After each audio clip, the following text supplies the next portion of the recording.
السلام علیکم ورحمۃ اللہ وبرکاتہ۔ نحمده ونصلي علی رسوله الکریم، اما بعد فاعوذ باللہ من الشیطان الرجیم، بسم اللہ الرحمن الرحیم، رب اشرح لی صدری ویسر لی امری واحلل عقدۃ۔ آپ نے دیکھا یا اس کی جھلکیاں دیکھی؟ اس بارے میں اگر کوئی سوال آپ کے ذہن میں ہو یا کوئی بات آپ مزید شیئر کرنا چاہیں؟ جی۔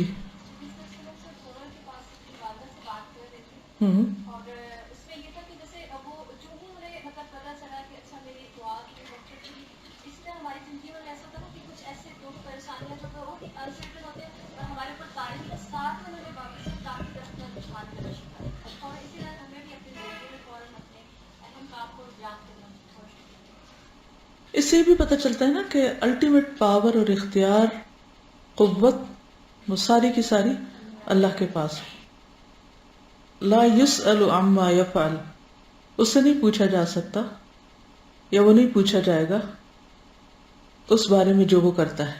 وہم یسألون، باقی ساری مخلوق سے پوچھا جائے گا۔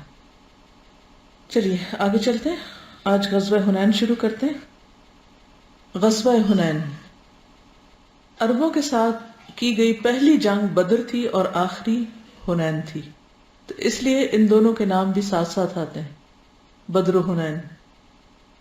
بدر میں اللہ نے کامیابی عطا کی اور حنین میں ایک بڑے حادثے کے بعد کامیابی ہوئی، یعنی یوں سمجھیے کہ جیسے شکست ہوتے ہوتے بچی۔ بدر کے بعد احد ہے، حنین سے پہلے فتح مکہ ہے۔ غزوہ حنین شوال 8 ہجری۔ مکہ فتح ہو چکا تو قیس اعلان کے قبائل مشورے کے لیے اکٹھے ہوئے، ان میں ثقیف اور حوازن پیش تھے۔ انہوں نے کہا محمد اپنی قوم کی جنگ سے فارغ ہو چکے ہیں، اب انہیں ہمارے ساتھ جنگ سے روکنے والا کوئی نہیں، لہذا کیوں نہ ہم ہی پہل کریں۔ چنانچہ انہوں نے جنگ کا فیصلہ کر لیا اور اپنی سپہ سالاری کے لیے مالک بن عوف نصری کو منتخب کیا اور ایک بہت بڑا لشکر جمع کر کے اوطاس میں اتر پڑے۔ ان کے ساتھ عورتیں، بچے اور مال مویشی بھی تھے۔ لشکر میں درید بن سمہ بھی تھا جو رائے کی پختگی کے لیے مشہور تھا، کہتے ہیں اس کی عمر 120 سال تھی اس وقت، بہت ہی تجربہ کار انسان تھا۔ اس نے بچوں اور جانوروں کی آواز سنی تو مالک سے اس کی وجہ دریافت کی، کیوں؟ خود نابینا ہو چکا ہوگا نا۔ اس نے کہا میں نے سوچا کہ ہر آدمی کے پیچھے اس کے اہل اور مال کو لگا دوں تاکہ وہ ان کی حفاظت کے جذبے کے ساتھ جنگ کرے، یعنی لشکر میں نکلو بھی تو کیسے کہ ہر ایک اپنی اپنی فیملی کو ساتھ رکھے۔ درید نے کہا واللہ بھیڑ کے چرواہے ہو، بھلا شکست کھانے والے کو بھی کوئی چیز روک سکتی ہے؟ یعنی بیوی بچے روکیں گے؟ دیکھو اگر جنگ میں تم غالب رہے بھی تو کارآمد تو محض آدمی ہی اپنی تلوار اور نیزے کے ساتھ ہوگا، یعنی بیوی بچے نہیں فائدہ دیں گے، کیا فائدہ دے گا؟ نیزہ اور تلوار۔ اور اگر شکست کھا گئے تو تمہیں اپنے اہل اور مال کے سلسلے میں رسوا ہونا پڑے گا۔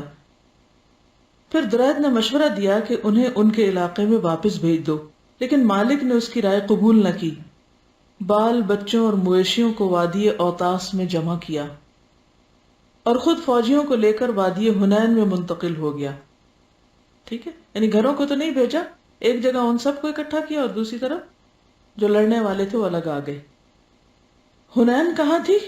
وادی اوطاس کے بازو میں، قریبی تھی، اور وہاں فوجیوں کو کمین گاہوں میں چھپا دیا، یعنی سب ادھر ادھر چھپ گئے۔ ادھر رسول اللہ صلی اللہ علیہ وسلم کو ان کے اجتماع کا علم ہوا تو آپ صلی اللہ علیہ وسلم مکہ سے ہفتہ 6 شوال کو روانہ ہوئے۔ آپ کے ساتھ 12,000 کا لشکر تھا۔ یہ پہلا موقع تھا جب اسلامی لشکر اتنا بڑا تھا تعداد کے اعتبار سے۔ اس موقع پر آپ صلی اللہ علیہ وسلم نے صفوان بن امیہ سے 100 زرہیں ساز و سامان سمیت ادھار لیں اور مکے کا انتظام عتاب بن اسید کو سونپا۔ راستے میں لوگوں نے بیر کا ایک بڑا سا درخت دیکھا جس پر عرب اپنے ہتھیار لٹکاتے تھے، وہاں جانور ذبح کرتے تھے اور درگاہ لگاتے تھے، اسے ذات انوات کہا جاتا ہے۔ یہ درختوں کے پاس ڈیرے لگانے اور ان پہ کپڑے چیتڑے لٹکانے اور ان کے اوپر بکرے ذبح کرنے اور منتیں ماننے کا ایک قدیم رواج ہے، کیونکہ عام طور پر جو درخت اتنا پرانا ہو جاتا ہے تو لوگ اس سے طرح طرح کی خیرات اور بھلائیاں منسوخ کر لیتے ہیں، اس کو پوجنے لگتے ہیں۔ بعض لوگوں نے رسول اللہ صلی اللہ علیہ وسلم سے کہا ہمارے لیے بھی ذات انواط بنا دیجئے، جیسے ان کے لیے ذات انواط ہے۔ آپ صلی اللہ علیہ وسلم نے فرمایا اللہ اکبر قلتم کما قال قوم موسیٰ لموسیٰ، اللہ اکبر تم نے تو ویسی ہی بات کہی ہے جیسی موسیٰ علیہ السلام کی قوم نے ان سے کہی تھی۔ کیا کہا؟ لنا الہا کما لہم آلہہ، ہمارے لیے بھی ایک معبود بنا دیجئے جیسے ان کے لیے معبود ہیں۔ یہ کون لوگ ہو سکتے ہیں؟ ابو بکر اور عمر جیسے تو نہیں ہو سکتے۔ کون ہو سکتے ہیں؟ جو نئے مسلمان ہوئے تھے، 2000 لوگ تو مکہ سے مسلمان ہو کر ساتھ ملے تھے اس لشکر میں، 10,000 کے تو پیچھے سے آئے تھے۔ تو جو لوگ نئے نئے مسلمان ہوئے تھے انہی میں سے کچھ لوگ ایسے تھے۔ اور حضرت موسیٰ علیہ السلام نے جواب میں کہا تھا کہ تم لوگ جہالت کی بات کر رہے ہو۔ پھر آپ نے فرمایا انہا السنن لترکبن سنن من کان قبلکم، یہ طور طریقے ہیں، تم لوگ بھی یقیناً پہلوں کے طور طریقے اپناؤ گے۔ بعض لوگوں نے لشکر کی کثرت کے پیش نظر کہا آج ہم مغلوب نہ ہوں گے۔ یہ بات رسول اللہ صلی اللہ علیہ وسلم پر گراں گزری۔ کیوں؟ فخریہ جملہ تھا۔ اس نے کہا تھا کہ لن نغلب اليوم من قلہ، تعداد کی قلت کی وجہ سے آج ہم ہرگز مغلوب نہ ہوں گے۔ تو اس جملے میں فخر اور ناز کا عنصر پایا جاتا تھا جو اللہ تعالیٰ کو پسند نہیں۔ نتیجہ کیا ہوا؟ ہم نے یہ بات پڑھی ہے نا حدیث میں کہ بعض اوقات ایک بول کی وجہ سے، ایک بات کی وجہ سے انسان کے پچھلے کیے کرائے عمل، ساری زندگی کے عمل برباد ہو جاتے ہیں۔ ایک منہ سے نکلے ہوئے جملے کی وجہ سے بعض اوقات انسان کی عزت اور شان و شوکت جاتی رہتی ہے۔ ایک بات کی وجہ سے دل باہم پھٹ جاتے ہیں۔ ایک بات کی وجہ سے انسان کی عزت ختم ہو کے رہ جاتی۔ تو اس لیے سب سے زیادہ جو چیز باہم پھوٹ ڈالنے والی، بدمزگی پیدا کرنے والی، آپس میں تعلقات کو خراب کرنے والی ہے، وہ بے سوچی سمجھی بات ہے۔ سب سے مشکل کام خود اپنی ہی زبان کو کنٹرول کرنا ہے۔ اور عموماً زبان کا غلط استعمال کب ہوتا ہے؟ جب ہم، کل بھی میں نے بتائی تھی یہ بات، جب ہم کیا کرتے ہیں؟ بہت جلد کنکلوژن پہ پہنچ جاتے ہیں۔ We jump to conclusions، ایک دم فیصلہ کر لیتے ہیں اور نتیجے پہ پہنچ کے فتویٰ بھی صادر کر دیتے ہیں، فیصلہ کر کے دوسرے کے اوپر چشمہ کر دیتے ہیں بات کو، اور اس کے پیچھے ہمارے کچھ چھپے ہوئے غصے ہوتے ہیں، کچھ اوپر کے ہوتے ہیں، کچھ لاشعور میں چیزیں ہوتی ہیں۔ تو جب تک اندر کا تزکیہ نہیں ہوتا نا تو اوپر سے خول چڑھانے سے کبھی بھی بندہ با اخلاق نہیں ہو سکتا۔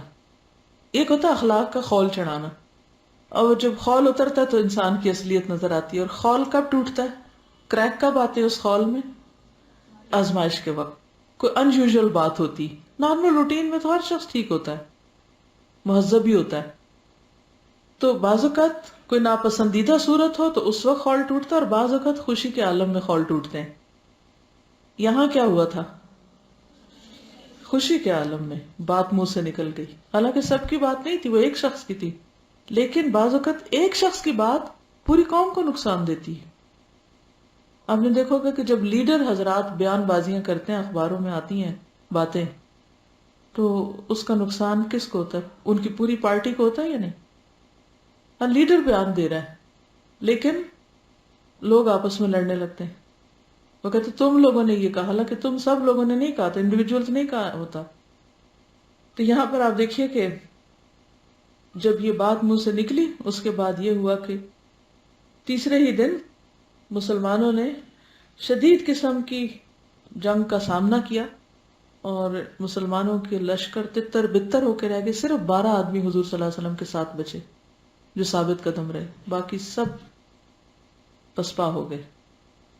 بہرحال تو شام ہوئی تو ایک سوار نے آ کر خبر دی کہ بنو حوازن عورتوں، بچوں، اونٹوں اور بکریوں سمیت نکلے۔ آپ صلی اللہ علیہ وسلم نے تبسم فرمایا اور کہا تلک غنیمت المسلمین غدن انشاءاللہ، کہ یہ کل انشاءاللہ مسلمانوں کا مال غنیمت ہوگا۔ 10 شوال 8 ہجری کی رات رسول اللہ صلی اللہ علیہ وسلم حنین پہنچے۔ کب چلے تھے؟ 6 کو۔ کب پہنچے؟ گویا 4 دن لگے۔ وادی میں داخل ہونے سے پہلے سحر کے وقت لشکر کو مرتب فرمایا، صبح سویرے، ارلی مارننگ۔ مہاجرین کا پرچم حضرت علی بن ابو طالب کو دیا، اوس کا پرچم اسید بن حزیر کو، اور خزرج کا پرچم حباب بن منذر کو، اور کچھ دوسرے پرچم دوسرے قبائل کو بھی دیے۔ 2 زرہیں پہنی، سر اور چہرے پر خود لگائی یعنی لوہے کی ٹوپی پہنی۔ اس کے بعد ہراول دستن یعنی جو آگے آگے جاتا ہے، اس نے وادی میں اترنا شروع کیا۔ اسے چھپے ہوئے دشمن کی موجودگی کا علم نہ تھا، ایکسپیکٹ نہیں کر رہے تھے کہ دشمن ادھر ادھر کمین گاہوں میں چھپا ہوا ہے، جھاڑیوں کے پیچھے، ٹیلوں کے پیچھے۔ ابھی وہ اتر ہی رہا تھا کہ اچانک دشمن نے ٹڈی دل کی طرح تیروں کی بارش کر دی، پھر وہ فرد واحد کی طرح ٹوٹ پڑا۔ اس اچانک حملے سے ہراول دستے میں اضطراب پھیل گیا، یعنی جو آگے والے تھے وہ مضطرب ہو گئے، اور اس میں موجود مسلمانوں کے پاؤں اکھڑ گئے، جو لوگ پیچھے تھے وہ بھی انہی کے ساتھ ہو لیے، اور یوں شکست ہو گئی۔ اس صورتحال سے بعض مشرکین اور بعض نو مسلم خوش ہو گئے۔ ابو سفیان نے کہا اب ان کی بھگدڑ سمندر سے پہلے نہ رکے گی، یعنی یہ جو 12,000 میں بھگدڑ ہوئی ہے یہ اب پلٹ کے پیچھے کیا تھا، یعنی کہ اگر آپ نقشے میں دیکھیں تو سمندر قریب ہی لگتا ہے نا، یعنی بحر احمر، اور ایک طرف تو بحر احمر تو اوپر کی طرف ہے یہ، جس میں دوسری طرف ایتھوپیا کی طرف اور افریقہ کی جانب ہے۔ اور صفوان کے ایک بھائی نے کہا آج جادو باطل ہو گیا۔ جادو باطل ہوگا کا کیا مطلب ہے؟ یعنی مکہ کی فتح سے جو ایک سحر قائم ہو گیا تھا وہ ختم ہو گیا۔ اور اس کے ایک اور بھائی نے کہا محمد صلی اللہ علیہ وسلم اور اس کے ساتھیوں کی شکست کی خوشخبری سن لو، اب یہ اس کو کبھی نہیں جوڑ سکتے۔ مگر اس پر مشرک صفوان اور 9 مسلم اکرمہ بن ابو جہل بگڑ گئے اور دونوں کو ڈانٹ پلائی۔ صفوان بن امیہ کون تھا؟ کل میں نے اس کو بتایا تھا آپ کو۔ اس نے کیا دیا تھا حضور صلی اللہ علیہ وسلم کو؟ ہرن کا بچہ اور جی، لیکن یہ ابھی مسلم نہیں تھا، بعد میں مسلمان ہوا ہے، مگر اس کے دل میں ایک ہمدردی ضرور تھی۔ تو صفوان اور اکرمہ بن ابو جہل، جن کی بیوی ان کو پکڑ کر لائی تھی، امان دلائی تھی، انہوں نے ان کو ڈانٹ پلائی۔ جہاں تک رسول اللہ صلی اللہ علیہ وسلم کا تعلق ہے تو نہ صرف یہ کہ آپ تھوڑے سے انصار اور مہاجرین کی معیت میں ثابت قدم رہے، بلکہ آپ دشمن کی طرف بڑھنے کے لیے خچر کو ایڑ لگاتے اور فرماتے جا رہے تھے، یعنی آپ خود میدان میں اتر کر لڑ رہے تھے، خچر پہ بیٹھے ہوئے تھے، فرماتے جا رہے تھے انا النبی لا کذب انا ابن عبد المطلب، میں نبی ہوں، جھوٹا نہیں، میں عبد المطلب کا بیٹا ہوں۔ ابو سفیان بن حارث نے آپ کے خچر کی لگام پکڑ رکھی تھی، حضرت عباس نے رکاب تھام رکھی تھی تاکہ دشمن کی طرف تیزی سے نہ جائیں۔ چنانچہ رسول اللہ صلی اللہ علیہ وسلم خچر سے اتر گئے اور اپنے رب سے دعا کی اور مدد مانگی، اور حضرت عباس کو، جن کی آواز خاصی بلند تھی، حکم دیا کہ آپ صحابہ کو پکاریں۔ تو حضرت عباس نے پکارا، اپنی آواز سے وادی بھر دی۔ کیا کہا؟ یا معاشر الانصار یا اصحاب السمرہ، اے درخت والو، اے بیت رضوان والو، اے انصار کے گروہ، کہاں ہو تم؟ بہت بلند آواز میں۔ یہ آواز سن کر وہ اس طرح مڑے جیسے گائے اپنے بچوں کی طرح مڑتی ہے۔ وہ کہہ رہے تھے ہاں ہاں آئے آئے، یعنی فوراً پہنچے۔ اس طرح جب 100 آدمی جمع ہو گئے تو آپ صلی اللہ علیہ وسلم نے دشمن کا سامنا کیا اور لڑائی شروع کر دی۔ اس کے بعد انصار کی پکار شروع ہوئی، پھر بنو الحارث بن خزرج میں محدود ہو گئی۔ ادھر مسلمان دستے ایک کے پیچھے ایک آتے چلے گئے، سب واپس آنے لگ گئے، یہاں تک کہ آپ کے گرد بڑی جماعت جمع ہو گئی، اور اللہ نے اپنے رسول صلی اللہ علیہ وسلم اور مومنین پر سکینت نازل کی اور ان دیکھا لشکر اتارا۔ چنانچہ مسلمانوں نے پلٹ کر حملہ کیا اور دھواں دھار جنگ شروع ہو گئی۔ رسول اللہ صلی اللہ علیہ وسلم نے فرمایا الآن حمی الوطیس، اب چولہا گرم ہو گیا ہے۔ پھر آپ نے ایک مٹھی مٹی لے کر قوم کے چہرے پر ماری اور فرمایا شاہت الوجوہ، چہرے بگڑ جائیں۔ اس مٹی سے ان کی آنکھیں بھر گئیں۔ اس کے بعد ان کی تلواروں کی دھار کند اور ان کا حوصلہ ٹوٹ گیا، یہاں تک کہ وہ پراگندہ ہو کر بھاگ نکلے، اور مسلمانوں نے مارتے پکڑتے ان کا پیچھا کیا۔ چنانچہ عورتوں بچوں کو پکڑ لیا، بہت سے فوجیوں کو گرفتار کر لیا۔ اس دن خالد بن ولید کو بھی بہت زخم آئے، اور رسول اللہ صلی اللہ علیہ وسلم کے ساتھ اللہ کی عنایت دیکھ کر بہت سے مشرکین مکہ مسلمان ہو گئے، یعنی جو ابھی تک مسلمان نہیں تھے انہوں نے بھی دیکھا کہ آپ سچے نبی ہیں، لہذا وہ بھی مسلمان ہو گئے۔ کیا سیکھا اس سے؟ کیا کیا کیا؟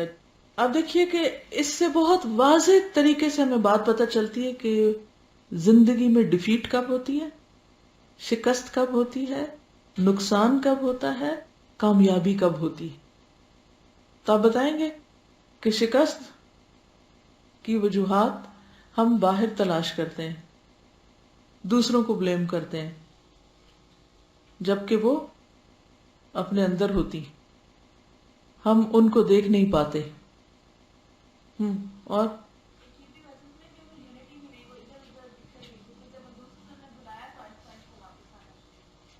یونٹی کا نہ ہونا، تتر بتر ہو جانا، بکھر جانا، ثابت قدم نہ رہنا، اوور کانفیڈنٹ ہونا۔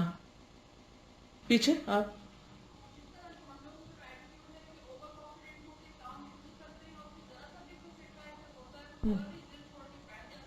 ہاں، ویری گڈ پوائنٹ۔ بعض اوقات ہم ایک کام بہت جوش و خروش کے ساتھ شروع کرتے ہیں اور اس میں ہم کوئی ایسا بول دیتے ہیں کہ یہ تو میرے بائیں ہاتھ کا کھیل ہے، میں کر کے دکھاؤں گی، یا کوئی بھی اس قسم کا۔ اور پھر ہوتا کیا ہے کہ جب ذرا سی بھی کوئی مشکل آتی ہے تو ہم چھوڑ دیتے ہیں، کوئی مرضی کے خلاف چیز ہو جاتی تو ہم اس کو وہیں ڈراپ کر دیتے ہیں۔ تو ہم میں سے ہر ایک کو، مجھے بھی، آپ کو بھی، انجام کی بہت فکر کرنی چاہیے، چاہے وہ کسی کام کا ہو یا زندگی کا، کہ ہمارا آخری عمل کیا ہے، ہم اپنی نیتوں، اپنے ارادوں اور اپنے کاموں پر استقامت اختیار کرتے ہیں یا نہیں۔ جیسے تہجد شروع کی مثلا، پھر کیا کرتے ہیں، کچھ دن کے بعد چھوڑ دیتے ہیں۔ تو آپ نے کیا فرمایا تھا اس بارے میں کہ اے عبداللہ تم ان لوگوں میں سے نہ ہونا کہ جن کے بارے میں کہا جاتا ہے کہ ہاں فلاں جس نے یہ کام شروع کیا اور اس کے بعد پھر وہ چھوڑ گیا۔ جوش جذبے میں آ کے حجاب شروع کر لیتے ہیں، پھر کیا کرتے ہیں، کچھ دنوں کے بعد جوش ٹھنڈا پڑ گیا، چھوڑ دیا۔ قرآن حفظ شروع کر دیتے ہیں، پھر جوش ٹھنڈا پڑ گیا، چھوڑ دیا۔ اللہ تعالیٰ کو کون سا کام پسند ہے؟ چاہے وہ تھوڑا تھوڑا ہی کیوں نہ ہو لیکن مستقل ہو۔ اس لیے جب کوئی کام شروع کرے سوچ سمجھ کے شروع کرے، اور پھر اس کے بعد اس پر استقامت اختیار کرے۔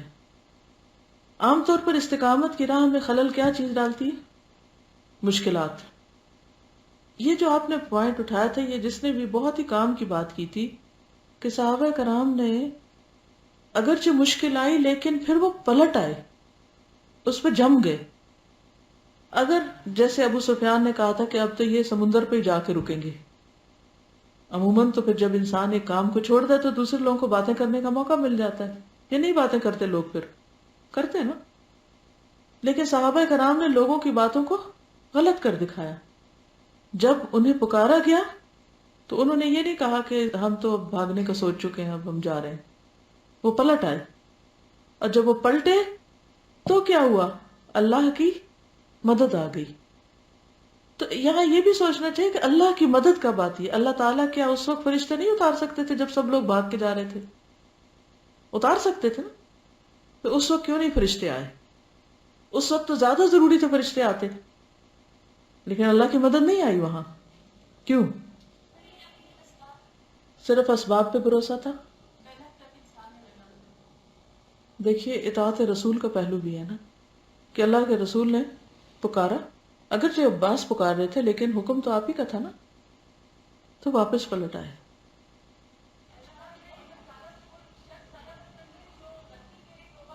شابش.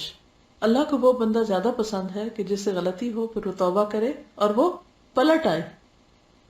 جی آپ فرمائی. میں یہ کہہ رہی تھی کہ یہاں پہ ابو سفیان کا تبصرہ ہے، پھر صفوان کا تبصرہ ہے، پھر صفوان کے بھائی کا تبصرہ، لیکن آپ صلی اللہ علیہ وسلم تھوڑے سے انصار و مہاجرین کی میت میں ثابت کر تبصرے ہر طرف سے نیگیٹو بھی آ رہا ہے، پازیٹیو بھی آ رہا ہے.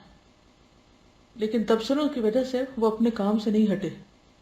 عقل مند وہی ہوتا ہے کہ لوگ جو مرضی کہتے رہیں، اس کو وہ کرنا ہے جو اس کے دنیا آخرت کے فائدے میں. چلیے آگے چلتے ہیں. مشرکین کا تعاقب. مشرکین بھاگے تو 3 گروہوں میں بٹ گئے. 3 گروہوں میں بٹ گئے. سب سے بڑا گروہ طائف کی جانب بھاگا، دوسرے گروہ نے نخلا کا رخ کیا، تیسرے گروہ نے اوتاس میں مورچہ بندی کی. آپ نے اوتاس میں ابو موسیٰ اشعری کے چچا ابو عامر اشعری کو صحابہ کی ایک جماعت کے ساتھ بھیجا. انہوں نے دشمن کو پراگندہ کر کے سارے مال غنیمت پر قبضہ کر لیا. البتہ خود ابو عامر اشعری مارکے میں شہید ہو گئے اور ان کی جگہ ابو موسیٰ اشعری نے سنبھالی اور کامیاب اور کامران واپس ہوئے. ادھر مسلمان سواروں کی ایک جماعت نے نخلا بھاگنے والے مشرکین کا تعاقب کیا. درید بن سمہ کو جا پکڑا اور اسے قتل کر دیا. رسول اللہ صلی اللہ علیہ وسلم نے مال غنیمت اور قیدیوں کو جمع کرنے کا حکم دیا، جس کی کل مقدار یہ تھی: اونٹ تقریباً 24,000، بکریاں 40,000 سے زیادہ، چاندی 4,000 اوقیہ 1,60,000 درہم، عورتیں اور بچے 6,000. ان سب کو جعرانہ میں جمع کر کے حضرت مسعود بن عمر غفاری کو ان کا نگران مقرر کر دیا. یہ ساری چیزیں ایک جگہ اکٹھی کر دی. اچھا، جنگ حنین کے بارے میں آتی ہے قرآن میں، پورے واقعے کا نچوڑ، کتنی خوبصورتی کے ساتھ ساری بات کو سیکوینس میں سارا تبصرہ اس میں شامل ہے. انسان کی ویکنس ہے اذ اعجبتکم کثرتکم، اس پہ کبھی نہ بھولیں، کبھی دھوکہ نہ کھائیں کہ ہم زیادہ ہو گئے ہیں، مال زیادہ ہو گئے یا لوگ زیادہ ہو گئے یا وسائل زیادہ ہو گئے. وسائل سارے کے سارے اللہ کے اذن سے کام کرتے ہیں. اگر اللہ ناراض ہے اور اس کا اذن نہیں تو کوئی چیز فائدہ نہیں دے سکتی، اور اگر اس کی رضامندی حاصل ہو جائے تو 313 بھی کافی ہو جاتے ہیں.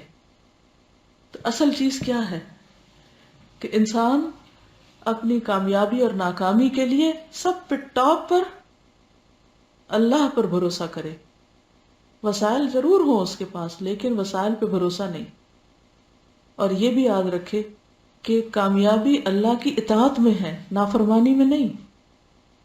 اور اگر غلطی ہو جائے، کیونکہ انسان ہے غلطی ہوگی، تو کیا کرے؟ پلٹنے میں دیر نہ لگائے اور کبھی اس کو انا کا مسئلہ نہ بنائے کہ لوگ کہیں گے اچھا تھوک کے چاٹ لیا. نہیں، جب سمجھ آئی ٹھیک کر لیا اپنے آپ کو. وہ زیادہ مشکل ہوتا ہے نا، غلطی کو ماننا، اصلاح کرنا اور پھر اسی راستے پہ چل پڑنا جو اللہ کا پسندیدہ ہو. یہ انسان کا بار بار امتحان ہوتا ہے. مجھے ایک اور بات بھی سمجھ آ رہی تھی کہ ابھی جو نئے نئے مسلمان ہوئے تھے، آخر ان کا امتحان بھی تو ہونا تھا نا. وہ جو اسلام کی شان و شوکت کے دیکھ کے مسلمان ہو رہے تھے، کیا ان کو آزمایا نہ جانا تھا؟ کیا ابو سفیان اور اکرمہ بن ابی جہل کا امتحان نہیں ہونا تھا؟ قرآن مجید میں آتا ہے نا کہ تمہارا امتحان ہوگا. احسب الناس ان یترکوا ان یقولوا آمنا وهم لا یفتنون. کیا لوگوں نے یہ سمجھ رکھا ہے کہ وہ بس اتنا کہنے پہ چھوڑ دیے جائیں گے کہ وہ کہتے ہیں کہ ہم ایمان لائے اور وہ آزمائے نہ جائیں گے، ان کا امتحان نہ ہوگا؟ اللہ تو ہر ایک کو آزماتا ہے. اور اس وقت انسان کے لیے پھر کیا لازم ہے کہ کیا کرے؟ جب آزمائش آئے استقامت کے ساتھ اللہ کو پکارے اور معافی مانگے تو اللہ بھی مہربان ہو جائے گا اور پھر فرشتوں سے مدد آئے گی. جی ہاں، ٹائٹینک بنانے کے بعد انہوں نے کہا تھا کہ خدا بھی اس کو نہیں ڈبو سکتا، تو پھر کیا ہوا؟ تھوڑی دیر کے بعد سب ڈوب گئے. وہ جہاز جیسے بڑے بڑے سمندری سیلاب جو ہیں وہ نہیں توڑ سکتے تھے، وہ بغیر کسی وجہ کے ڈوب گئے. تو فخر اور غرور اور اپنی صلاحیتوں پہ بھروسہ اور اپنی عقل پہ اور اپنے علم پہ یا کسی بھی چیز پر یہ سب شیطانی عمل ہے اور اللہ تعالیٰ کو سخت ناپسند ہے. آگے چلتے ہیں. غزوہ طائف شوال 8 ہجری. اس کے بعد آپ صلی اللہ علیہ وسلم نے طائف کا رخ کیا. راستے میں مالک بن عوف نصری کے قلعے سے گزرے تو اسے ڈھانے کا حکم دیا. طائف پہنچے تو دشمن 1 سال کی خوراک کا انتظام کر کے قلعہ بند ہو چکا تھا، لہذا اس کا محاصرہ کر لیا. پہلے مسلمانوں کا پڑاؤ قریب تھا، اس لیے دشمن نے تیر برسا کر مسلمانوں کو زخمی کر دیا، لہذا اس مقام پر وہ اٹھائے جہاں آج طائف کی مسجد ہے. مسلمانوں نے دشمن کو ہتھیار ڈالنے پر مجبور کرنے کے لیے کئی تدبیریں اختیار کی، لیکن کوئی تدبیر کارگر نہ ہوئی. حضرت خالد بن ولید روزانہ نکل کر دعوت مبارزت دیتے، لیکن کبھی کوئی آدمی سامنے نہ آیا، لڑنے کے لیے باہر بھی نہیں آتے تھے. ان پر منجنیق نصب کی گئی، لیکن یہ بھی کارگر نہ ہوئی. مسلمان جانبازوں کا ایک گروہ 2 ٹاپوں میں گھس کر نقب لگانے کے لیے قلعے کی دیوار تک پہنچا، لیکن دشمن نے ان پر لوہے کے جلتے ٹکڑے پھینکے، جس سے وہ واپسی پر مجبور ہو گیا اور دیوار میں نقب نہ لگا سکا. نقب کہتے سوراخ کو. ان کے کھجور اور انگور کے درخت کاٹے گئے، مگر انہوں نے اللہ اور قرابت کا واسطہ دیا تو چھوڑ دیے گئے. رسول اللہ صلی اللہ علیہ وسلم کے منادی نے اعلان کیا، ایما عبد نزل من الحصن وخرج الینا فہو حر. جو غلام قلعے سے اتر کر ہمارے پاس آ جائے وہ آزاد ہے. اس اعلان پر 23 غلام اتر آئے، انہی میں ابو بکرہ بھی تھے. وہ قلعے کی دیوار پر چڑھ کر ایک چرخی کی مدد سے، جس کے ذریعے رہٹ سے پانی کھینچا جاتا ہے، لٹک کر نیچے آ گئے. اس لیے رسول اللہ صلی اللہ علیہ وسلم نے ان کی کنیت ابو بکرہ رکھ دی. عربی میں چرخی کو بکرا کہتے ہیں، ہمارے والا بکرا نہیں، دوسرے. غلاموں کا یہ فرار قلعے والوں کے لیے جان کا تھا. اب ان کے اپنے لوگوں نے چھوڑ کے جو نکلے تھے تو یہ ان کے لیے بڑا نقصان دہ تھا. محاصرے نے طول پکڑا اور فائدہ کچھ نہ ہوا. نو وے. چنانچہ محاصرے پر تقریباً 20 دن اور کہا جاتا کہ پورا 1 مہینہ گزر گیا. لہذا رسول اللہ صلی اللہ علیہ وسلم نے نوفل بن معاویہ دہلی سے مشورہ کیا. انہوں نے کہا، لومڑی اپنے بھٹ میں گھس گئی ہے، اگر آپ ڈٹ گئے تو پکڑ لیں گے، اگر چھوڑ بھی دیں گے تو یہ آپ کا کچھ بگاڑ نہیں سکتی. یہ سن کر آپ نے کوچ کا اعلان فرمایا کہ واپس چلتے ہیں. بعض لوگوں نے گزارش کی کہ آپ ان پر بددعا کر دیں. آپ صلی اللہ علیہ وسلم نے فرمایا، اللہم اہد ثقیفا وأت بہم مسلمین. منفی کو مثبت میں بدل دیا. اے اللہ ثقیف کو ہدایت دے اور انہیں مسلمان بنا کر لے آ. اس سے کیا پتہ چلتا ہے؟ بالکل. جب واپسی بہتر ہو، کسی چیز کو چھوڑ دینے کی بات درست لگے تو چھوڑ دینے میں بھی کوئی حرج نہیں. آپ صلی اللہ علیہ وسلم نے دشمنوں کو دوست کس طرح بنایا، تاریخ میں کوئی دوسرا شخص اس کا مقابلہ نہیں کر سکتا. کیا وجہ تھی؟ جو کوئی غلطی کرتا، قصور کرتا، آپ اس کو معاف کرنا جانتے تھے، عفو درگزر کے ذریعے. ادفع باللتی ہی احسن فاذا الذی بینک وبینہ عداوۃ کأنہ ولی حمیم. اور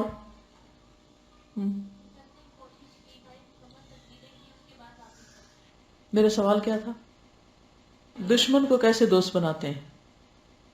اس کا جواب میں اگر کسی کے پاس کوئی دلیل اسی واقعے سے ہے تو مجھے بتائیے، نبی صلی اللہ علیہ وسلم کی اوور آل سیرت سے، کیونکہ یہ فن ہم بھول گئے ہیں، اسی لیے دین کا کام پھیلنے کی وجہ سکڑ گیا ہے. ہم تو دوستوں کو بھی دشمن بنانے کے طریقے جانتے ہیں، ہم دوستوں کو بھی دشمن بنا لیتے ہیں. کس وجہ سے؟ وہ کیوں ہوتا ہے؟ اپنی تنگ دلی کی وجہ سے، اور چھوٹی چھوٹی باتوں کو انا کا مسئلہ، اور بدگمانیوں کی وجہ سے. بالکل، یعنی کسی کی سیدھی بات کو بھی الٹا سمجھنا. غلطی نہیں معاف کرتے، دل سے نکالتے ہیں ہی نہیں. جس دن ہمارے دلوں سے گرجز نکل گئے نا، نفرتیں نکل گئی، واقعی اللہ کے ساتھ سچے ہو کر لوگوں کو معاف کیا، تو آپ دیکھیے آپ کے دشمن دوست بنیں گے. ورنہ جو رہی صحیح عزت ہے وہ بھی جائے گی.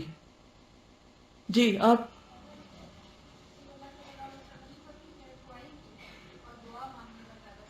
دیکھیں سچی خیر خواہی یہی ہے نا کہ کسی نے آ کر کہا کہ ان کے لیے آپ بد دعا کریں، آپ چاہتے تو کر سکتے تھے.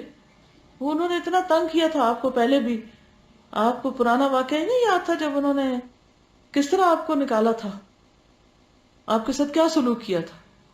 اپنے آپ کو وہاں رکھ لیجئے اس وقت، یہ نبی صلی اللہ علیہ وسلم جو دعا کر رہے ہیں نا، یہاں اپنے آپ کو رکھ لیجئے کہ آپ کسی کے گھر گئے، انہوں نے آپ کو بے عزتی کر کے نکال دیا، پھر دوبارہ کچھ سال کے بعد گئے، پھر ایک اچھی خاصی مشکل کیفیت پیش آئی، اس کے بعد آپ خالی ہاتھ واپس جا رہے ہیں، نہ ان کو جیت کر، نہ ان سے مال غنیمت لے کر، کچھ بھی نہیں ہاتھ آیا، وہ سارے قلعے میں بند ہیں، پھر کوئی نہیں نکلا باہر، اور کوئی آ کے آپ کو کہے کہ ان کے لیے بد دعا کریں گے، تو آپ کیا کریں گے؟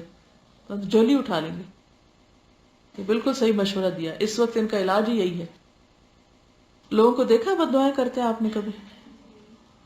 چھوٹی چھوٹی باتوں پر مائیں خود اپنے بچوں کے لیے اور لوگوں کے لیے کیسی کیسی زبانیں استعمال کرتے ہیں، اور بھول جاتے ہیں کہ اگر وہ اس کے مستحق نہ ہوئے تو واپس انہی پہ پلٹے گی.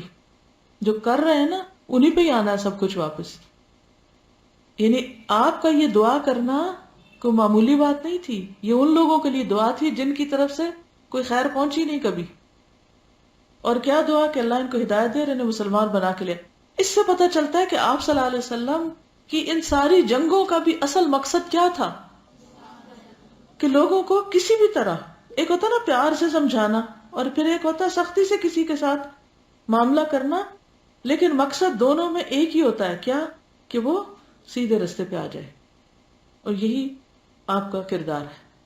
اسی سے آپ کے دشمن آپ کے دوست بن گئے، کیونکہ آپ سچی خیر خواہی کر رہے تھے.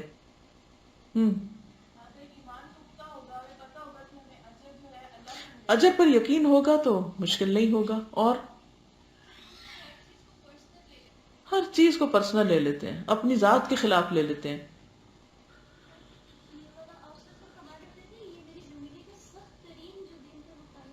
جی، آپ صلی اللہ علیہ وسلم فرمایا کرتے تھے کہ میری زندگی کے سخت ترین دن طائف کے تھے.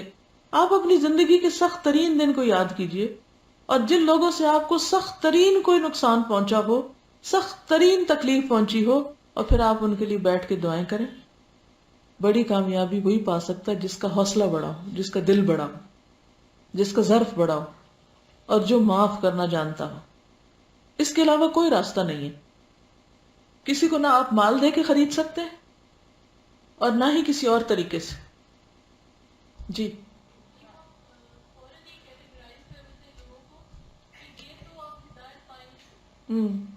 ہاں، یہ تو ہم سوچ ہی بیٹھتے ہیں نا کہ اس کو نہیں ہدایت ہونی، یہ نہیں سیدھا ہو سکتا. پھر جب ہم مایوس ہوتے ہیں تو کوشش چھوڑ دیتے ہیں، جب ہم پر امید ہوتے ہیں تو مایوس کن حالات میں بھی کوشش جاری رکھتے ہیں. سنت کے نام پر ہم صرف چند ظاہری ریچولز کو لے لیتے ہیں اور بس. ہم اگر دین کا کام بھی کر رہے ہیں نا، تو جب تک یہ اخلاق نہیں ہوگا تو اس میں بھی کامیابی نہیں ہو سکتی. ٹھیک ہے، آگے چلتے ہیں. اموال غنیمت اور قیدیوں کی تقسیم. اس کے بعد رسول اللہ صلی اللہ علیہ وسلم طائف سے جعرانہ واپس آ کر 10 دن سے زیادہ ٹھہرے اور مال غنیمت تقسیم نہ فرمایا. حالانکہ آپ دیکھیے خیبر اور ان سارے علاقوں میں ایک قلعے سے دوسرے قلعے کے درمیان بھی تقسیم کر دیتے تھے. آپ کو انتظار تھا کہ حوازن توبہ کر کے آ جائیں اور اپنا مال اور قیدی واپس لے جائیں، کیونکہ آپ یہ لینے تو آئے ہی نہیں تھے. لیکن جب کوئی نہ آیا تو آپ نے غنیمت سے خمس نکالا اور اسے تالیف قلب کے لیے کمزور اسلام والوں کو دیا جو نئے نئے مسلمان ہوئے تھے، اور کچھ ایسے لوگوں کو بھی دیا جو ابھی تک مسلمان نہیں ہوئے تھے، تاکہ ان کی نظر میں بھی اسلام محبوب ہو جائے. چنانچہ ابو سفیان کو 40 اوقیہ چاندی، 1600 درہم اور 100 اونٹ دیے. پھر اتنا ہی اس کے بیٹے یزید کو دیا. پھر اتنا ہی اس کے دوسرے بیٹے معاویہ کو دیا. صفوان بن امیہ کو 100، پھر 100، پھر 100، یعنی 300 اونٹ دیے. حکیم بن حزام، حارث بن حارث بن کلدہ، عیینہ بن حسن، اقرا بن حابس، عباس بن مرداس، علقمہ بن علاثہ، مالک بن عوف، علاء بن حارثہ، حارث بن ہشام، جبیر بن مطعم، سہیل بن عمرو اور حویتب بن عبد العزیٰ وغیرہ کو 100 اونٹ دیے. کچھ اور لوگوں کو 50 اونٹ دیے، یہاں تک کہ لوگوں میں شہرہ ہو گیا محمد صلی اللہ علیہ وسلم اس طرح بے دریغ عطیہ دیتے ہیں کہ انہیں فقر کا اندیشہ ہی نہیں، یعنی اتنا دیتے ہیں کہ انہیں یہ ڈر ہی نہیں کہ میں غریب بھی ہو جاؤں گا. چنانچہ مال کی طلب میں بدو آپ پر ٹوٹ پڑے اور آپ کو ایک درخت کی جانب سمٹنے پر مجبور کر دیا جس میں آپ کی چادر پھنس گئی. کسی بھی ڈسٹریبیوشن کا سوچ لیں جو ہمارے ہاں بھی ہوتی ہے. آپ صلی اللہ علیہ وسلم نے فرمایا ردوا علی ردائی فوالذی نفسی بیدہ لو کان لی عدد شجر تہامة نعما لقسمته علیکم ثم ما الفیتمونی بخیلا ولا جبانا ولا کذابا. میری چادر دے دو اس ذات کی قسم جس کے ہاتھ میں میری جان ہے، اگر میرے پاس تہامہ کے درختوں کی تعداد میں بھی چوپائے ہوتے تو میں انہیں تم میں تقسیم کر دیتا، پھر تم مجھے نہ بخیل پاتے نہ بزدل نہ جھوٹا. پھر آپ نے ایک اونٹ کے کوہان سے کچھ بال لیے اور فرمایا واللہ ما لی من فیئکم ولا هذه الوبر الا الخمس والخمس مردود علیکم فأدوا الخیاط والمخیط فإن الغلول يكون على أهله عارا وشنارا ونارا يوم القیامہ.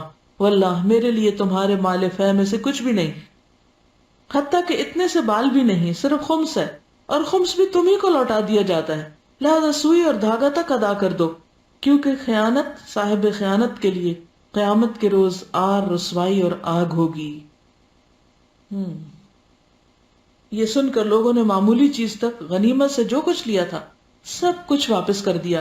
اس کے بعد آپ صلی اللہ علیہ وسلم نے حضرت زید بن ثابت کو مال غنیمت تقسیم کرنے کا حکم دے دیا.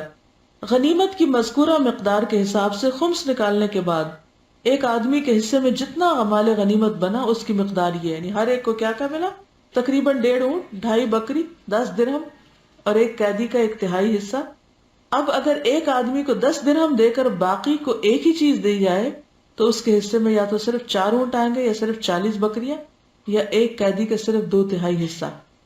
یعنی ہوتا یہ نا کہ جب وہ حصہ بن کے پھر آپس میں جیسے گھروں کی تقسیم ہوتی ہے تو ایک بھائی سارا خرید لیتا ہے، دوسرا اس کا کچھ حصہ لے لیتا ہے اور ملا جلا کے پھر سب کو مل جاتا ہے. یعنی اس کی قیمت ویلیو جو ہے وہ لگا کے اس کو پھر تقسیم کر دیا جاتا ہے. انصار کا شکوہ اور رسول اللہ صلی اللہ علیہ وسلم کا خطاب. انصار کو رسول اللہ صلی اللہ علیہ وسلم کے اس عمل پر حیرت ہوئی کہ آپ نے مؤلفۃ القلوب کو اندازے سے بڑھ کر عطیے دیے، یعنی 100 200 300 ہوں، اور انصار کو کچھ بھی نہ دیا. چنانچہ بعض انصار نے کہا یہ کیسی تعجب کی بات ہے کہ آپ صلی اللہ علیہ وسلم قریش کو دے رہے ہیں اور ہمیں چھوڑ دیا، حالانکہ ہماری تلواروں سے ان کا خون ٹپک رہا تھا. یہ بات انصار کے رئیس حضرت سعد بن عبادہ نے آپ کو پہنچائی. آپ صلی اللہ علیہ وسلم نے انصار کو جمع کیا، اللہ کی حمد و ثنا کی، پھر اللہ نے آپ پر جو احسان کیا تھا اس کا ذکر فرمایا. پھر فرمایا اوجدتم یا معشر الانصار فی انفسکم فی لعاعۃ من الدنیا تألفت بها قوما لیسلموا ووکلتکم الی اسلامکم الا ترضون یا معشر الانصار ان یذهب الناس بالشاة والبعیر وترجعوا برسول اللہ الى رحالکم فوالذی نفس محمد بیدہ لولا الہجرة لکنت امرأ من الانصار ولو سلک الناس شعبا وسلکت الانصار شعبا لسلکت شعب الانصار اللہم ارحم الانصار وابناء الانصار وابناء ابناء الانصار. انصار کے لوگوں، تم اپنے جی میں دنیا کی ایک حقیر سی گھاس کے لیے ناراض ہو گئے جس کے ذریعے سے میں نے لوگوں کا دل جوڑا تھا تاکہ وہ مسلمان ہو جائیں، اور تم کو تمہارے اسلام کے حوالے کر دیا تھا کہ تم تو دل و جان سے اسلام لائے ہو، اس لیے تمہیں نہ بھی کچھ ملا تو تم اسلام کو نہیں چھوڑو گے. اے انصار، کیا تم اس سے راضی نہیں کہ لوگ اونٹ اور بکریاں لے جائیں اور تم رسول اللہ صلی اللہ علیہ وسلم کو لے کر اپنے ڈیروں میں جاؤ؟ اس ذات کی قسم جس کے ہاتھ میں محمد صلی اللہ علیہ وسلم کی جان ہے، اگر ہجرت نہ ہوتی تو میں بھی انصار کا ایک فرد ہوتا، اور اگر سارے لوگ ایک راہ چلیں اور انصار دوسری راہ چلیں تو میں انصار ہی کی راہ چلوں گا. اے اللہ، انصار پر رحم فرما، اور انصار کے بیٹوں پر اور انصار کے بیٹوں کے بیٹوں پر، یعنی ان کی آئندہ نسلوں پر. اس پر لوگ اس قدر روئے کہ داڑھیاں تر ہو گئیں اور کہنے لگے ہم راضی ہیں کہ ہمارے حصے اور نصیب میں رسول اللہ ہوں صلی اللہ علیہ وسلم. اس کے بعد رسول اللہ صلی اللہ علیہ وسلم واپس آ گئے اور انصار بھی واپس ہو گئے. ایک خاص بات آپ نے دیکھی ہر معاملے میں کہ آپ صلی اللہ علیہ وسلم کے اندر معاملہ فہمی اور جھگڑوں کو سلجھانے کا بہت ہی زبردست ملکہ تھا. اللہ نے آپ کو خاص حکمت عطا کی تھی. این ایسے موقع پر کہ جب لوگوں کے درمیان باہم الجھاؤ ہو رہا ہے، بدگمانیاں پھیل رہی، آپ ایسی بات کرتے ہیں کہ جس سے دل اپنی جگہ پہ آ جاتے ہیں.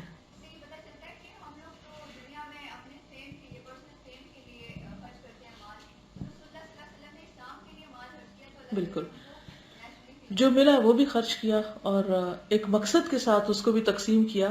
پھر آپ دیکھیے کہ انسان کی ویکنیسز ہے نا، اذا جبتکم کثرتکم کے علاوہ دوسری چیز اس کو، جو چیز پٹڑی سے ہٹاتی وہ مال ہے، مال کی محبت.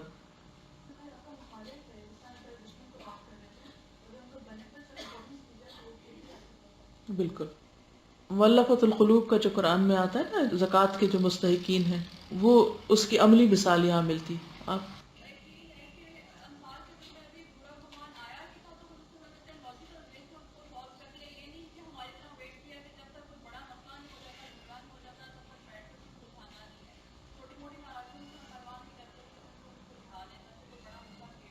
بالکل بہت کام کی بات ہے یہ.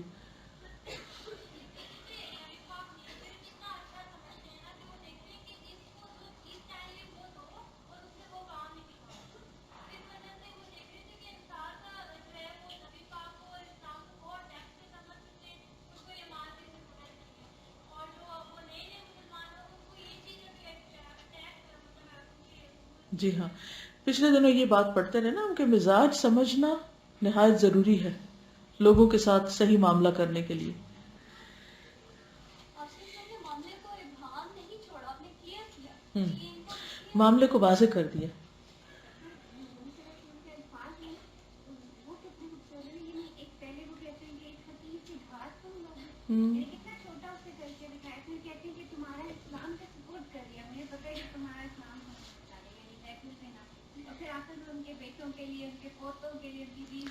پھر وہی فیکٹر جو ہر جگہ پر آپ دیکھتے ہیں کہ ہر جگہ دعا. وفد حوازن کی آمد، وہ جو قلعے میں گھس گئے تھے. ذی القعدہ سن 8 ہجری، مال غنیمت تقسیم ہو چکا تو حوازن کا وفد آ گیا. ان کا رئیس زہیر بن سرد تھا. انہوں نے اسلام قبول کیا، بیعت کی، پھر عرض پرداز ہوئے، یا رسول اللہ صلی اللہ علیہ وسلم، آپ نے جنہیں گرفتار کیا ہے ان میں مائیں ہیں، بہنیں ہیں، پھپھیاں ہیں، خالائیں ہیں، اور یہی قوموں کی رسوائی کا سبب ہوتی ہیں. فمن علینا رسول اللہ فی کرم فإنک المرء نرجوہ وننتظر امن علی نسوة قد كنت تردعها اذ فوک تملأہ من محدها الدرر. اے اللہ کے رسول، ہم پر احسان و کرم فرمائیے. آپ ایسے آدمی ہیں کہ آپ سے امیدیں وابستہ ہیں اور آپ کے کرم کا انتظار ہے. آپ ان عورتوں پر احسان کیجئے جن کا دودھ پیتے تھے جب آپ کا منہ ان کے دودھ کے موتیوں سے بھر جاتا تھا.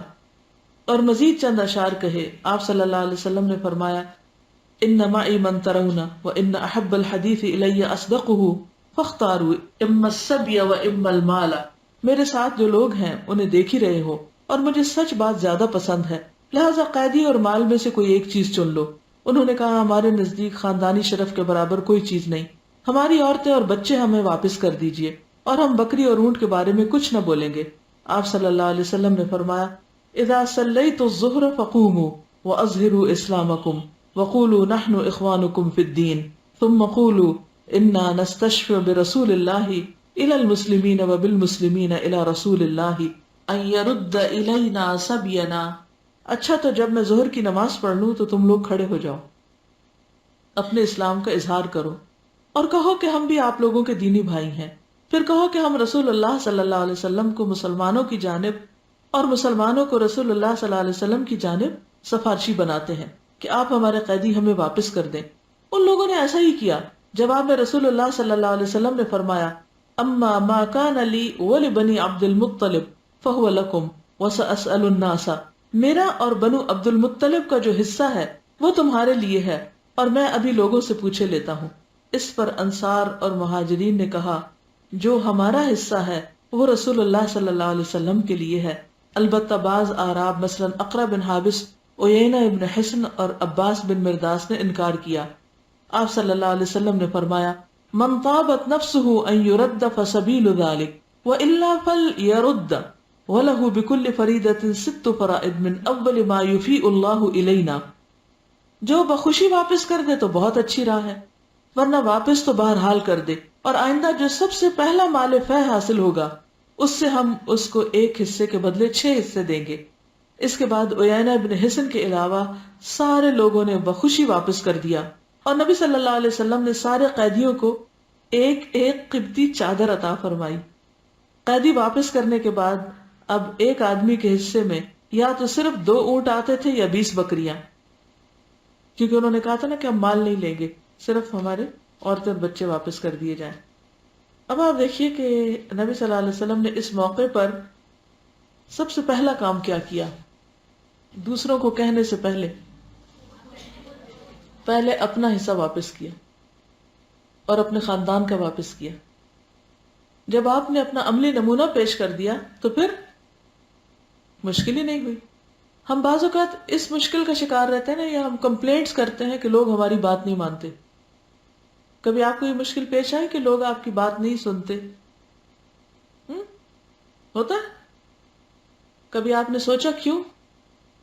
کیا وجہ ہوتی؟ کیوں نہیں سنتے لوگ؟ کیونکہ ہم خود وہ اگزامپل نہیں سیٹ کرتے. ہم دوسروں سے تو کہتے رہتے ہیں، خود نہیں کرتے.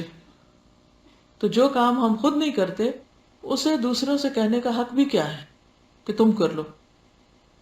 جہاں آپ کو یہ رکاوٹ محسوس ہو کسی بھی لیول پر، کہیں پر بھی آپ کو یہ پریشانی ہو کہ لوگ نہیں سن رہے آپ کی بات، وہاں کیا کریں؟ آپ خود کر لیں، اپنا فرض پورا کر لیں، لوگوں کو ان کے حال پہ چھوڑ دیں. کیا ہوگا؟ لوگ بھی پلٹ آئیں گے، وہ بھی سن لیں گے.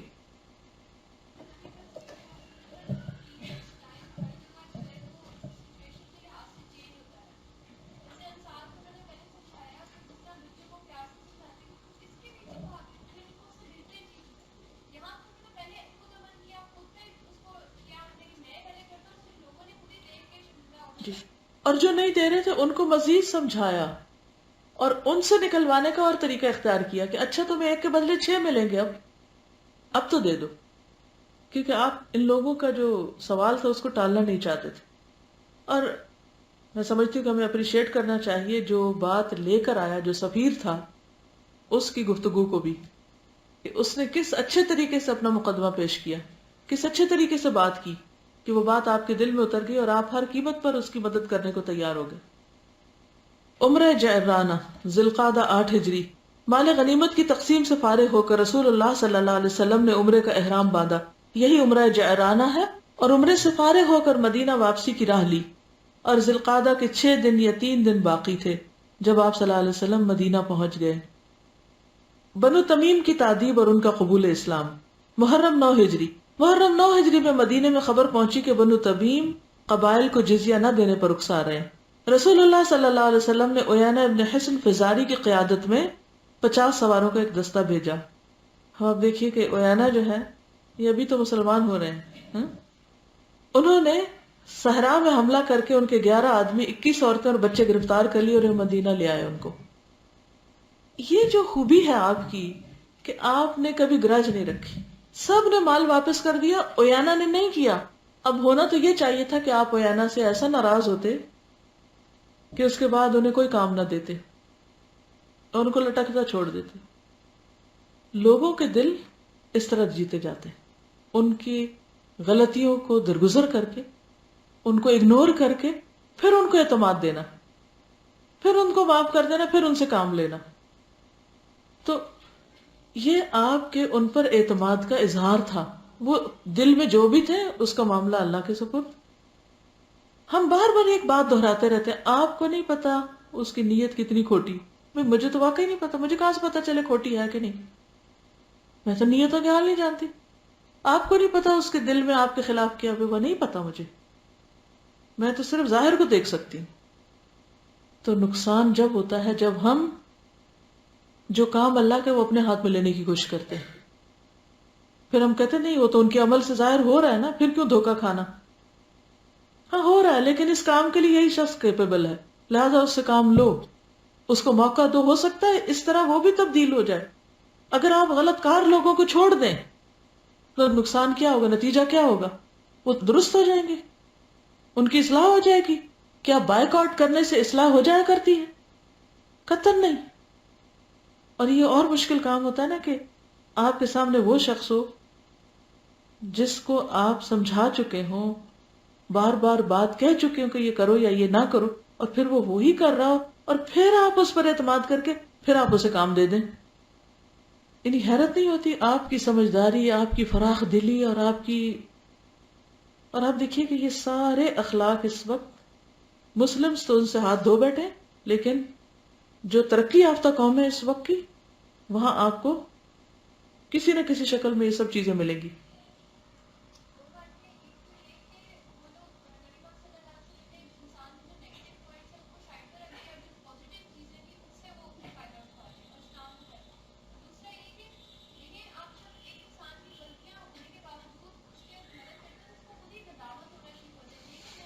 ایگزیکٹلی.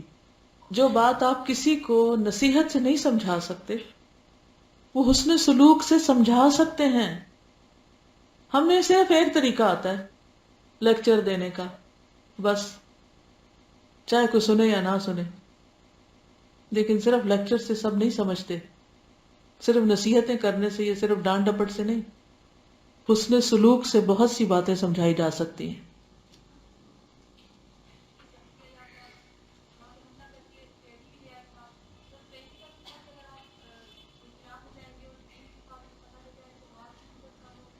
کیونکہ آپ کو یہ بھی پتا تھا کہ اللہ تعالیٰ اپنے دین کی مدد فاجروں سے بھی لے لیتا ہے.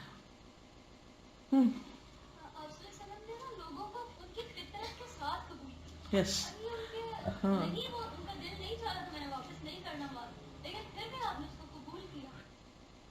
آپ کام لے ہی اس وقت سکتے ہیں جب آپ لوگوں کو ایز اٹ از، جیسے وہ ہیں ویسے ہی قبول کرے. باقی ان کی اچھائی برائی ان کے ساتھ ہے، ان کا معاملہ اللہ کے ساتھ ہے. آپ جو خیر خواہی کرنا چاہتے ہیں کر لیں، جو نہیں کر سکتے ٹھیک ہے. اس کے بعد بنو تمیم کے 10 سردار آئے اور مقابلہ خطابت اور شاعری کی خواہش کی. چنانچہ ان کے خطیب عطارد بن حاجب نے خطبہ دیا جس کا جواب حضرت ثابت بن قیس نے دیا. پھر ان کے شاعر زبرخان بن بدر نے اشعار کہے. جواب میں حسان بن ثابت نے اپنے اشعار پیش کیے. انہوں نے اسلام کے خطیب اور شاعر کی فضیلت کا اعتراف کیا اور مسلمان ہو گئے. رسول اللہ صلی اللہ علیہ وسلم نے ان کے قیدی واپس کر دیے اور انہیں بہترین تحائف سے نوازا. یہاں آپ دیکھیے کہ صرف قیدی واپس نہیں کر رہے، تحائف ساتھ دے رہے ہیں. یہ بھی کتنے بڑے دل کی بات ہے نا. بنو طے کے فلس کا انہدام اور عدی بن حاتم کا قبول اسلام. ربیع الاول 9 ہجری میں رسول اللہ صلی اللہ علیہ وسلم نے حضرت علی بن ابو طالب کی سرکردگی میں 100 اونٹ اور 50 گھوڑوں سمیت 150 آدمیوں کا ایک دستہ بنو طے کا فلس نامی بت ڈھانے کے لیے روانہ کیا. حضرت علی کے ہاتھ میں کالا پرچم اور سفید جھنڈی تھی. سفید پرچم نہیں، کالا ہے. انہوں نے جود و کرم میں شہرت یافتہ حاتم تائی کے محلے پہ چھاپا مارا. اونٹ بکریاں ہاتھ آئیں، عورتوں اور بچوں کو قید کیا. قیدیوں میں حاتم تائی کی صاحبزادی صفانہ بھی تھی. وہ جب مدینہ لائی گئی تو رسول اللہ صلی اللہ علیہ وسلم نے انہیں از راہ احسان بلا فدیہ چھوڑ دیا اور ان کا اکرام کرتے ہوئے انہیں سواری بھی دی. وہ ملک شام گئی جہاں ان کے بھائی عدی بن حاتم بھاگے ہوئے تھے. موصوفہ نے ان سے رسول اللہ صلی اللہ علیہ وسلم کے بارے میں کہا کہ آپ صلی اللہ علیہ وسلم نے ایسا کام کیا کہ تمہارا باپ بھی ویسا نہیں کر سکتا. حالانکہ حاتم تائی کی سخاوت جو ہے بہت مشہور ہے. کہا تمہارا باپ بھی نہیں کر سکتا تھا، لہذا ان کے پاس رغبت یا خوف کے ساتھ جاؤ. چنانچہ عدی کسی امان یا تحریر کے بغیر آ گئے اور جب رسول اللہ صلی اللہ علیہ وسلم سے گفتگو کی تو اسی وقت مسلمان ہو گئے. وہ رسول اللہ صلی اللہ علیہ وسلم کے پاس بیٹھے ہوئے تھے کہ ایک آدمی نے آ کر فاقے کی شکایت کی، پھر ایک دوسرے آدمی نے آ کر رازنی کی شکایت کی. آپ صلی اللہ علیہ وسلم نے فرمایا یا عدی هل رأيت الحیرہ فلئن طالت بك حیاة فلترین الزعینة ترتحل من الحیرہ حتى تطوف بالكعبة لا تخاف احدا الا الله ولئن طالت بك حياة لتفتحن كنوز كسرى ولئن طالت بك حياة لترين الرجل يخرج ملء كفه من ذهب او فضة يطلب من يقبله فلا يجد احدا يقبله منه. عدی تم نے ہیرا دیکھا ہے؟ عراق کی طرف ہے. اگر تمہاری زندگی دراز ہوئی تو تم دیکھو گے کہ ہودج نشین عورت ہیرا سے چل کر آئے گی، خانہ کعبہ کا طواف کرے گی اور اسے اللہ کے سوا کسی کا خوف نہ ہوگا. ایک اور روایت میں آتا ہے کہ زیورات سے لدی ہوگی. تو اس وقت یہ دل میں کہتے ہیں کہ پھر وہ بنو طے کے جو چور لٹیرے ہیں وہ کہاں جائیں گے، ان کا کیا ہوگا. اور اگر تمہاری زندگی دراز ہوئی تو تم کسرا کے خزانے فتح کرو گے، اور اگر تمہاری زندگی دراز ہوئی تو تم دیکھو گے کہ آدمی ہتھیلی پر سونا چاندی لے کر نکلے گا اور ایسے آدمی کو تلاش کرے گا جو اسے قبول کرے. مگر کوئی قبول کرنے والا نہ ملے گا. حضرت عدی نے ہودج نشین اونٹ پر اکیلی بیٹھی ہوئی عورت کو دیکھا اور کسرا کے خزانے کی فتح میں وہ خود موجود تھے. بنو تمیم کی تعذیب اور بنو طے کے بت کی تباہی دو اہم واقع تھے جو فتح مکہ اور غزوہ حنین کے بعد پیش آئے. ان کے علاوہ اس دوران بعض چھوٹے چھوٹے واقعات بھی پیش آئے، لیکن مسلمانوں اور بت پرستوں میں جو محاذ آرائی چلی آ رہی تھی وہ فتح مکہ کے بعد عمومی طور پر ختم ہو گئی، اور قریب تھا کہ مسلمان جنگوں کی مشقت سے چھٹکارا پا جائیں. لیکن فتح مکہ سے تھوڑے ہی دن پہلے جو نئی بات پیش آئی وہ یہ تھی کہ شام میں موجود عیسائی قوت نے مسلمانوں کا رخ کر لیا تھا. نہ فتح مکہ کے بعد چین ہے، نہ غزوہ حنین کے بعد. کہیں آرام سے بیٹھے آپ کہ کسی فتح کی خوشی بنا سکیں یا کسی نقصان پہ غم کر سکیں. اسی نتیجے میں معرکہ موتا پیش آیا تھا. چونکہ اہل فارس کے خلاف مسلسل کامیابی کی وجہ سے اس قوت میں حد درجہ تکبر آ چکا تھا، اس لیے اس نے مسلمانوں کے ساتھ خون ریز ٹکراؤ کا دروازہ کھول دیا، جس کے نتیجے میں نبی صلی اللہ علیہ وسلم کی حیات مبارکہ میں غزوہ تبوک پیش آیا، اور آپ صلی اللہ علیہ وسلم کے بعد خلافت راشدہ کے دور میں شام کی فتوحات ہوئیں. تو انشاءاللہ اس کے بعد غزوہ تبوک اور انشاءاللہ آج کے غزوہ حنین سے متعلق کچھ مزید باتیں ہیں، وہ کل اللہ نے چاہا تو کریں گے. سبحانک اللہم و بحمدک نشہد ان لا الہ الا انت نستغفرک و نتوب الیک. السلام علیکم و رحمۃ اللہ وبرکاتہ.